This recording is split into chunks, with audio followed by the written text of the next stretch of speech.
Hey, thanks for joining me today. Before we start in today's interview, I want to give a big shout out to Make the Films, our sponsor for today, specializing in all your camera, grip, lighting, and studio needs. Check them out for your next project. Now, let's jump into today's interview. Thanks, Ryan, for joining us today. Can you just tell us a little bit about yourself? How long have you been doing this, and what exactly do you do in the film industry? I've been doing this for about 16 years, and I'm a commercial gaffer. Nice. And how exactly did you get started in gaffing or becoming a commercial gaffer? So I went to Toronto Film School, graduated in 2008, and then in my last term of going there, rather than going to class, I applied for a movie, and then got onto that movie. Sorry, what do you mean by applied to be? So they had a job board listing, and so I got recommended. Somebody told me, like, go apply on the job board, see what you can get. And then they were hosting positions for a film that was happening at the time. It seemed to be a pretty big film. It was like 4 different directors, crew of like tech crew of like 5 and 5, plus like swings and such. So I applied for this movie, and I like pushed really hard to get into the camera department, but they put me in grip and lighting. Oh, really? Yeah, and so from that movie, I met a bunch of people, and then they brought me out onto other jobs, and the more I kept doing that, the more I kept kind of honing my craft into the lighting department. And so is that what you were initially hoping to do as camera when you were in school? Yeah, I wasn't really quite sure, but like I thought I wanted to be in the camera department, and in my cinematography class, I was actually supposed to take over as like the TA in that class, and I was pushing for that, and I thought like camera would be the right fit for me. And then I went out and I seconded in a couple like smaller movies and whatnot, but I guess grip and lighting kept calling, and then lighting kind of took over. Would you say the film school was a positive experience for yourself? Did that really kind of set yourself up for some success? Yeah, absolutely. Like film school for me was pretty positive. Like film school is an interesting thing because it's definitely one of those things where it's like you get as much out of it as you put into it. So like if you go to class and you show up and you pass and like you hand in your test or whatever, you may get a good grade, but chances of you learning more you might not. So you have to kind of involve yourself and do more. And so at Toronto Film School at the time, we had like different studios and a bunch of gear. So I would rent out the studios and just host these little like jobs and try and put together a couple projects and whatnot. Or work on movies with friends at the time. And so in doing that, it just allowed me a lot of practice and whatnot. And then by applying to this movie, I got to meet people and move forward and whatnot. Nice. So it wasn't just books and theory then. There was a lot of practical side that you were exposed to. Oh yeah, no, there's definitely the practical side. And like I think that's one of the benefits of like film school over, let's say, university or something like that. Because I think in university you maybe do a lot more theory. And if you want to get into the technical side, you really need the practice. You need the theory as well, but the practice for sure. I remember the first day I showed up on set, they asked me, what do I know? I told them I was in film school, and they're like, oh great, so you know nothing. And then it came time to wrapping, and I wrapped the Seaway really quickly, and they're like, oh, I guess you know something. And so then they called me back out. So. Nice. So film school was actually a positive thing. So Yeah, would you sure. recommend film school or specific film schools from what you've kind of seen? I would definitely recommend film school, but I wouldn't say film school is the way to get into the industry. Gotcha. It's one resource and it's one possibility, but I mean, like I said, university is another one. Just knowing somebody is another one, or just applying, volunteering. There's many ways to get into the industry. So film school is one route, but it's not the route. So can you break down a little bit of exactly what a gaffer does on a film set? So Gaffer is in charge of the lighting and the lighting department. We work hand in hand with the DP and coming up with trying to bring the vision of the director and the DP together by technically being able to do it. And then so what does your department look like, or who would be kind of underneath you, or how would that kind of structure look like? So being a commercial gaffer, it varies from job to job, and it's different from like, let's say, a short film or like a long format gaffer. So typically, I would be me, a best boy, and then 2 electrics, so key plus 3. But it can range anywhere from key plus 2, key plus 1, up to like key plus 9. So generally, I'm in the like hiring 3 to 6 people range. And so like you just said, more of a commercial gaffer side of things, what would be the differences between, say, a commercial gaffer and, say, a long format, say, union gaffer, or even an independent or corporate gaffer? Well, the main difference between like a commercial gaffer and a long format gaffer is long format gaffers are generally jumping on a job that's anywhere from like 3 to 6 months, 9 months, a year, whatever it may be. Whereas commercials, our jobs are typically 1 to 8 days, let's say, generally in the 3-day range. And so some of the main differences are the size of the crew, generally the size of the setup. We got to be a little bit more cautious of time. You get DPs that come in sometimes that are like, I want the world. And you're like, okay, great. Well, we have to rig this, de-rig it, and shoot it in 10 hours. So we're not going to give you the world, but we'll give you everything we can. Whereas in like let's say a union job, you have pre-rig, de-rig, and shooting crews. So because of that, like you just said, you might only get 3 or 4 people. On a union job, like we might have 20 or 30. So is there a lot of doubling up on jobs or roles or responsibilities in the commercial world? Like, do you have to know or be able to do more because there's a few of you? I would say that you potentially need to be more rounded. I wouldn't say that you do more or less, but yeah, I would say you have to be more rounded. There's definitely times where I'm going into a job and I do a scout and we only have, let's say it's like a 4-hour scout and then we only have 1 or 2 days off and then we're shooting. And so it's like the turnaround and being able to crew the people.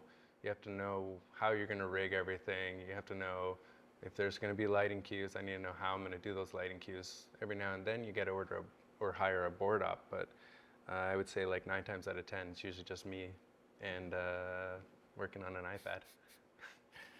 How does one kind of work their way up to becoming a gaffer on a commercial set? Like, is that something that you apply for? You have to work your way up through the different roles or positions? You have to network? How would one necessarily go about doing that? I think time and networking is the main way to get there. I got in, like I said, I was working as a swing tech right from the beginning. So I was going out to grip, I was going out to spark with different people.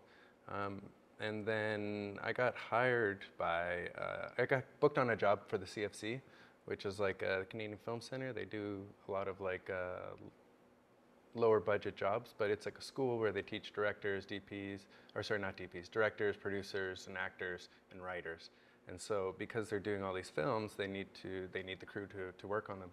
So I got booked on one of the jobs, and one of the nice things about CFC is once you get booked on them, they keep calling you because it's all volunteer work. So if you're willing to come out, they're willing to have you. And I was going out and I was working as an electric. And then one day I was taking the bus downtown at 5 a.m. and I got a call saying that the gaffer wouldn't be available or he wasn't coming in, and I got asked if I could do it. So I said yes. And then the next time I worked with them, I got called and asked if I could gaff a job, and I said yes. And I kept going out and doing these jobs and practicing how to gaff while doing them. But on the other side of things, I was getting booked from other people, maybe key grips and gaffers. They were bringing me out to grip or be an electric. And it was every day I went out on those jobs, I'd pay attention to how those keys were talking to the DP. I was trying to get involved, trying to learn everything I can, and then I'd go out on these CFC jobs where I was in charge of the lighting department and try and practice everything that I just learned. So it was a great kind of stepping stone in terms of moving up from an electric to a gaffer. And yeah, that's kind of how that happened. Now, as a gaffer, though, like you said, you're hiring people as part of your team. Mm-hmm. At that time, did you have a team that you could hire? Like, if you're taking on a gaffer role, do you almost need to have a team to be able to hire? Yeah, I would say so. I mean, like, you're only as good as your team. And so I've met a lot of technicians or a lot of people that have stepped up into the key role, and then they hire a lot of people that maybe can't build the idea that they're trying to do. And then they kind of like fall apart or fall behind. And the nice thing is at these CFC jobs, they hire everybody. So like I didn't really need to book anybody. I didn't need to know anybody. And I got to meet a bunch of people that way. And so, but yeah, I would say if you are in charge, you do need to have a good team, because if you know how to do everything, like you can't be with the DP and outside rigging everything, because eventually you'll fall apart. So then how have you built your team up over the years? Just time and experience, meeting different people, always on different jobs. When I was going out as an electric, I'd meet other electrics that were being hired by the key. I mean, not trying to like poach people, but you know, you meet people. And just over the years of meeting different people. And then once I started moving more into the gaffer position, I was hiring people. And you find people that work and find people that don't work. And some people are amazing, but their schedule can't go. And so you have to find other people. And you kind of branch out and meet a lot of people until you kind of hone down to who your team is. Now, what's your take on taking on more than you can chew when you're first starting off? Like, if you get offered a gaffer position or role, and you know you're comfortable with some of the stuff, but you might not be comfortable with like the leadership aspect or being able to work closely with the DP, or maybe working with some newer lights. What's your take on applying for that? Like, or even if somebody offers you the job, should they take it or should they hold back, or what would your 2 cents be on that? It's really a case-to-case study kind of answer. It's like, should you take jobs that are bigger than what you're able to do? Probably, because that's how you're supposed to grow. But that being said, like, I wouldn't suggest somebody that's just starting to go take on a job that's much bigger. You know what I mean? You got to do it within steps and within reasons.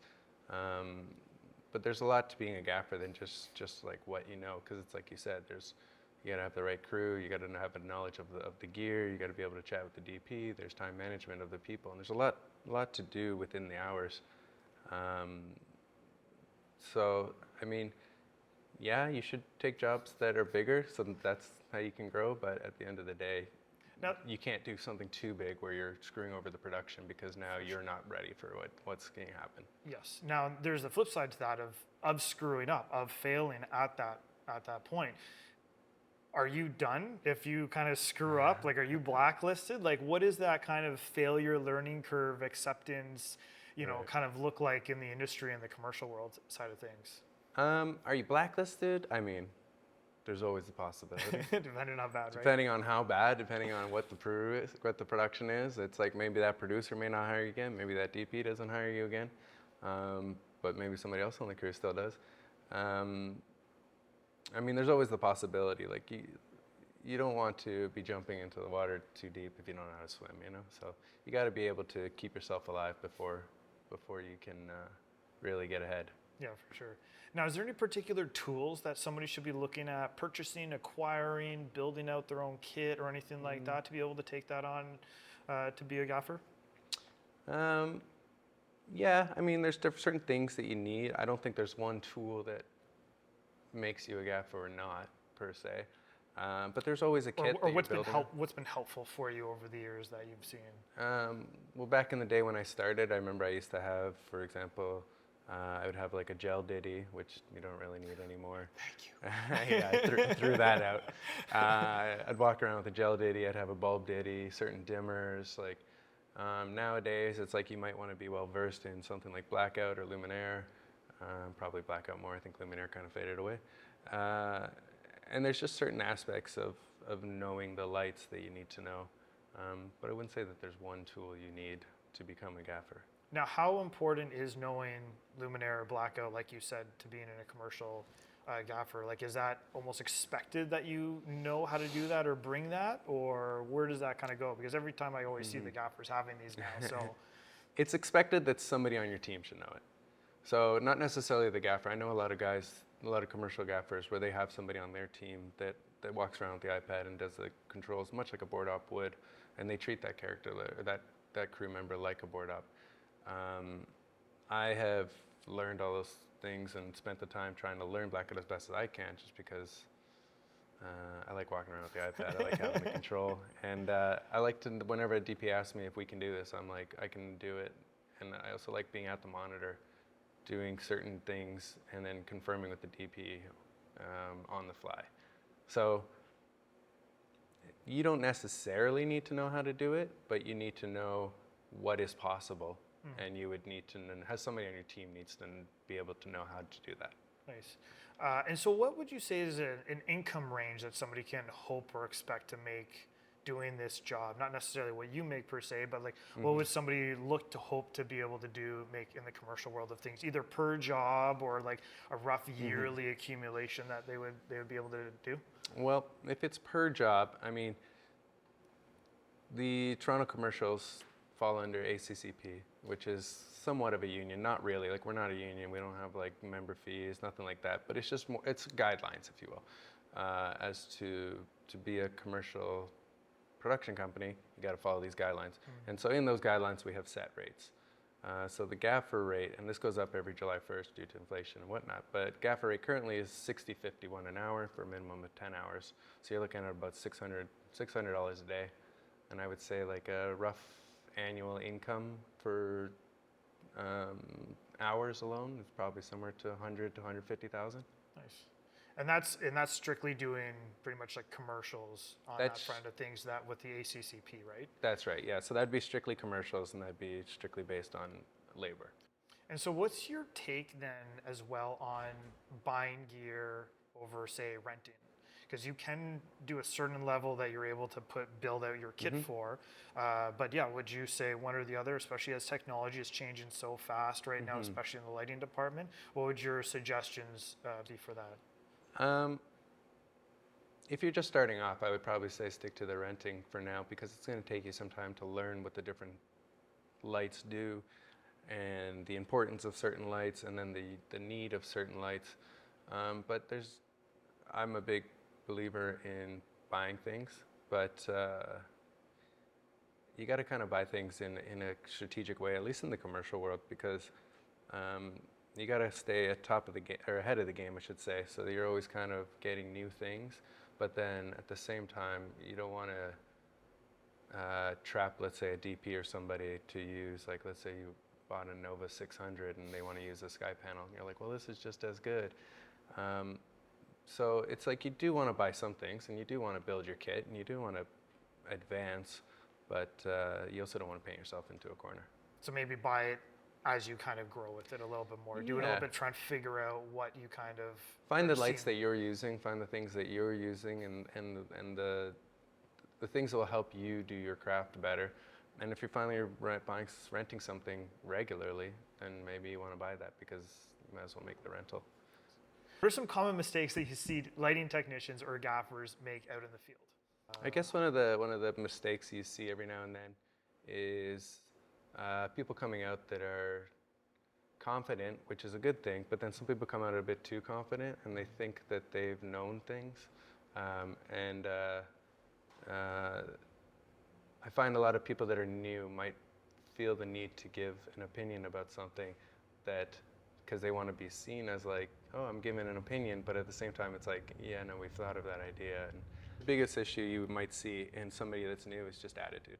You just want somebody to have the right attitude. You want them to build. They want them to have open mind into learning things, and not come out thinking that they know how to do it better because they've done it once before, or they were on a job with a certain crew member and they're like, well, this is how we did it. And it's like, okay, great. Well, that's, there's 1,000 ways to skin a cat. Doesn't mean that's the only way to do it.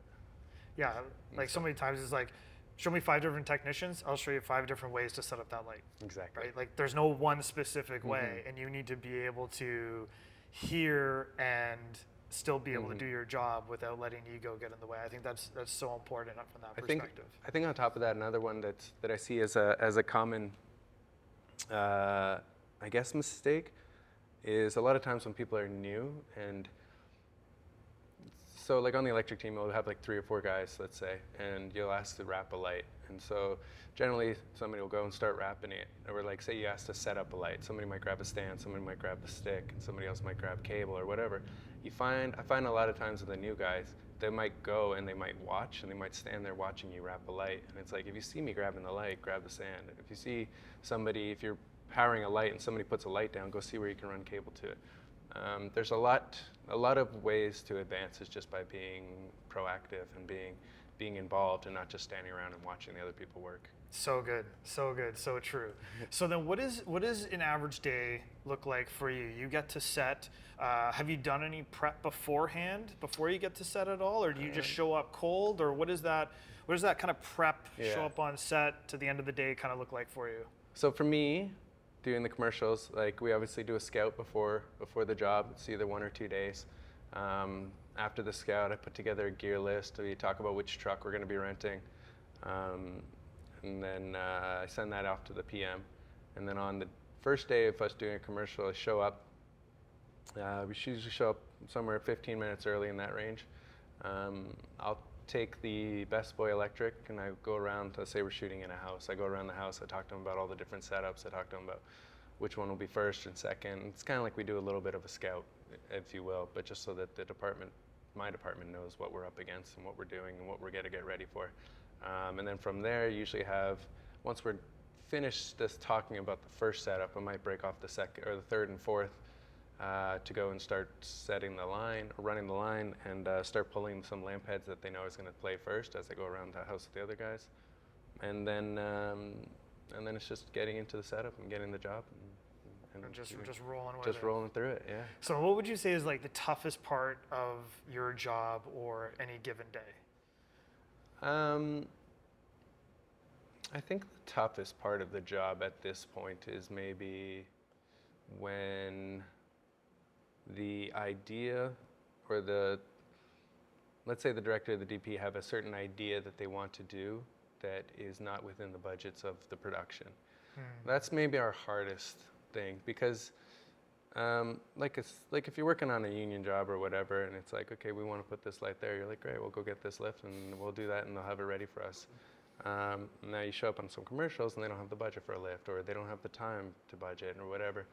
And it's a lot of times it's just when there's a disconnect between the idea and the budget, and a lot of times that lies on us. They're like, okay, well, we still want the light there, so how can you get it there?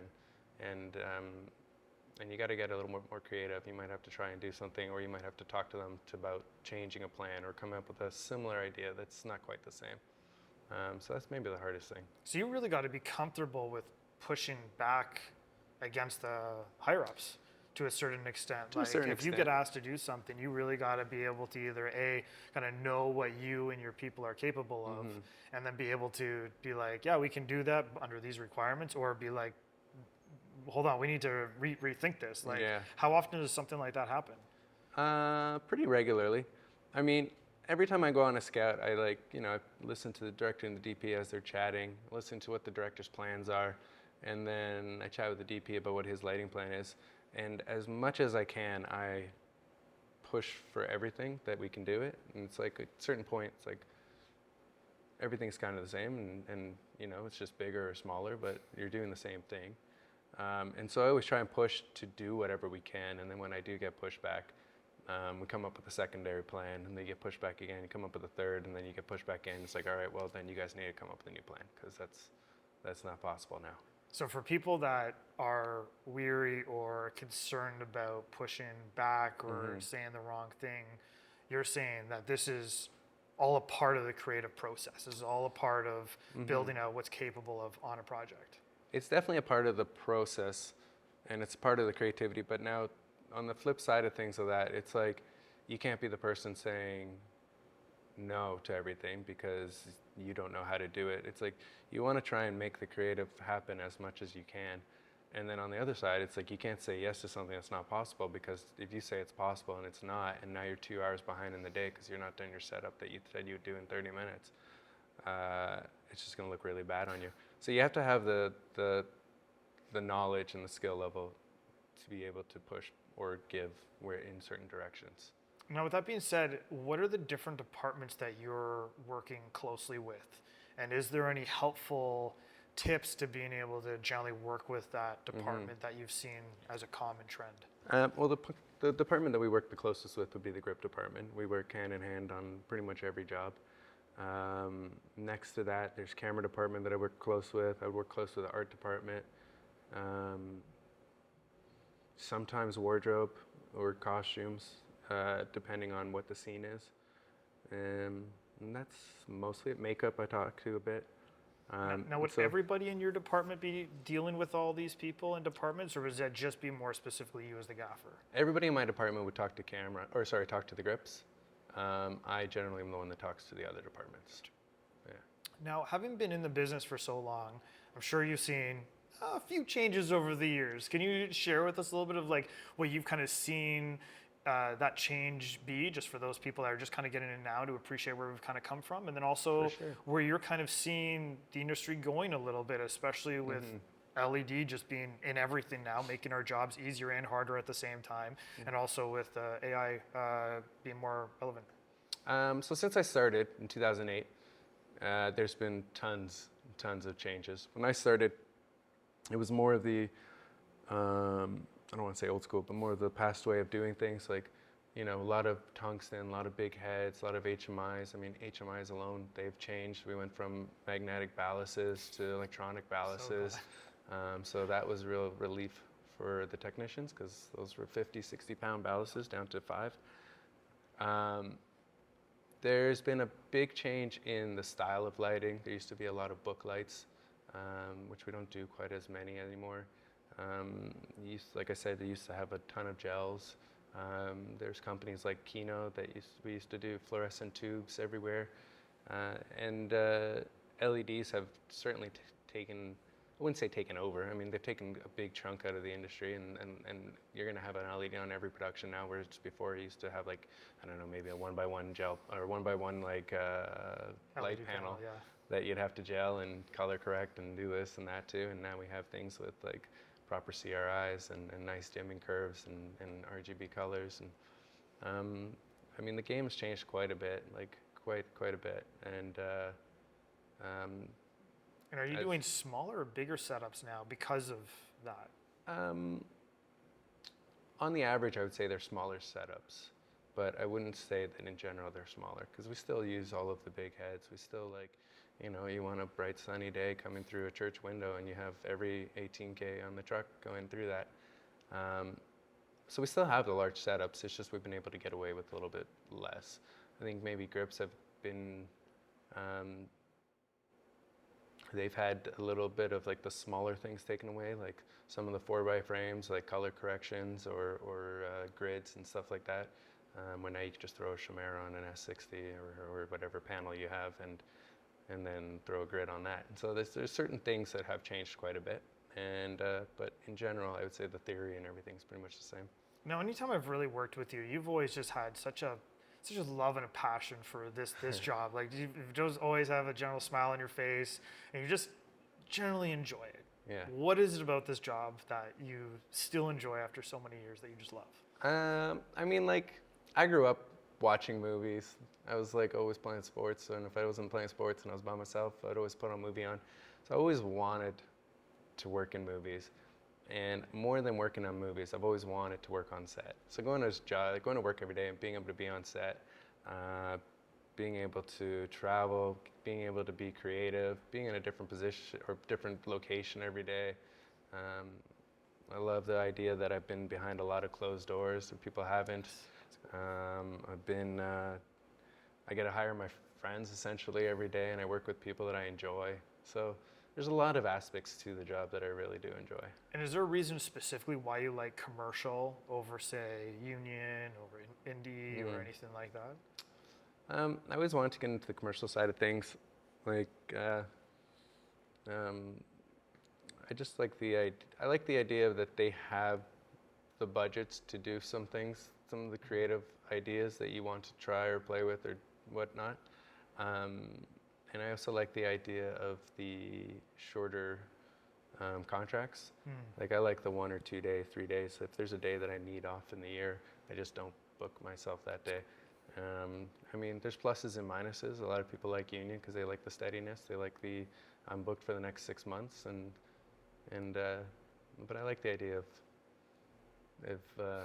figuring it out every week, being a little stressed all the time. And you're working with different people all the time, I find that in the commercial world, everybody brings a certain level of expertise, and you show up on set and everybody's in a generally positive attitude, because I think everybody in that world is pretty good at their job, and they do a pretty good, they just bring their A game every time. And so it's nice to show up on set, and let's say you're doing like a low budget indie thing, and you might have some people that are a little newer and whatever, and that's totally fine, that's totally expected, but sometimes when you just want every department to be taken care of and to be doing their thing and to everybody be like moving forward, it's certainly nice in the commercial world. Nice. Now, have you gone on any cool adventures or trips or traveled at all doing this job? Yeah, I guess I've been fortunate to travel quite a bit. I've done some movies if you're Canada, there's like your Sudburys, your Sault Ste. Marie. Went to Newfoundland, Halifax, and then more adventurous. Did a movie in Colombia. I did a commercial in Grenada. That's so cool. I did 6 movies in the Cayman Islands. That's amazing. Yeah, so got a bit of traveling out of it, and It's kind of like everybody's dream, or a bunch of our dreams that Yeah. we get into this, is we want to be able to travel, see the world, and you did it. Yeah. You got a chance to be able to do that. yeah, no, definitely. I mean, the Cayman Islands, that was a bit of a lightning in a bottle, a little lucky trip out of that one. The production company was planning to film some movies, and I guess because COVID had just happened, they didn't want to. They were worried about shutting down their movies due to COVID, and one of the investors lived in the Caymans, and he said, "Well, why don't you guys just fly down here? We'll go quarantine together, and then put everybody up, and then just shoot the movies over 6 months." And so we did that for 2 years in a row. That's amazing. Yeah. Now, logistically, that would have been pretty different than what you're used to with the 2 or 3 days commercial shoots and having full rental houses close by. Like, what is that process like? That was definitely its own beast. It was interesting because for starters, they don't have a film industry down there. I mean, they have a few people that do some filming and whatnot, but I wouldn't say an industry. They don't have like rental houses. They don't have this and that. So you brought the industry basically. Yeah. So we had to bring all the gear down. I had to build a package for. I mean, the first year was 4 movies, so I didn't know we were going to do the second year at the first year. But I had to build a package for 4 movies that hadn't scouted any of them. So I just put together a general $2 million package that production decided to buy. And then we shipped it all down there and had to put that into different trucks.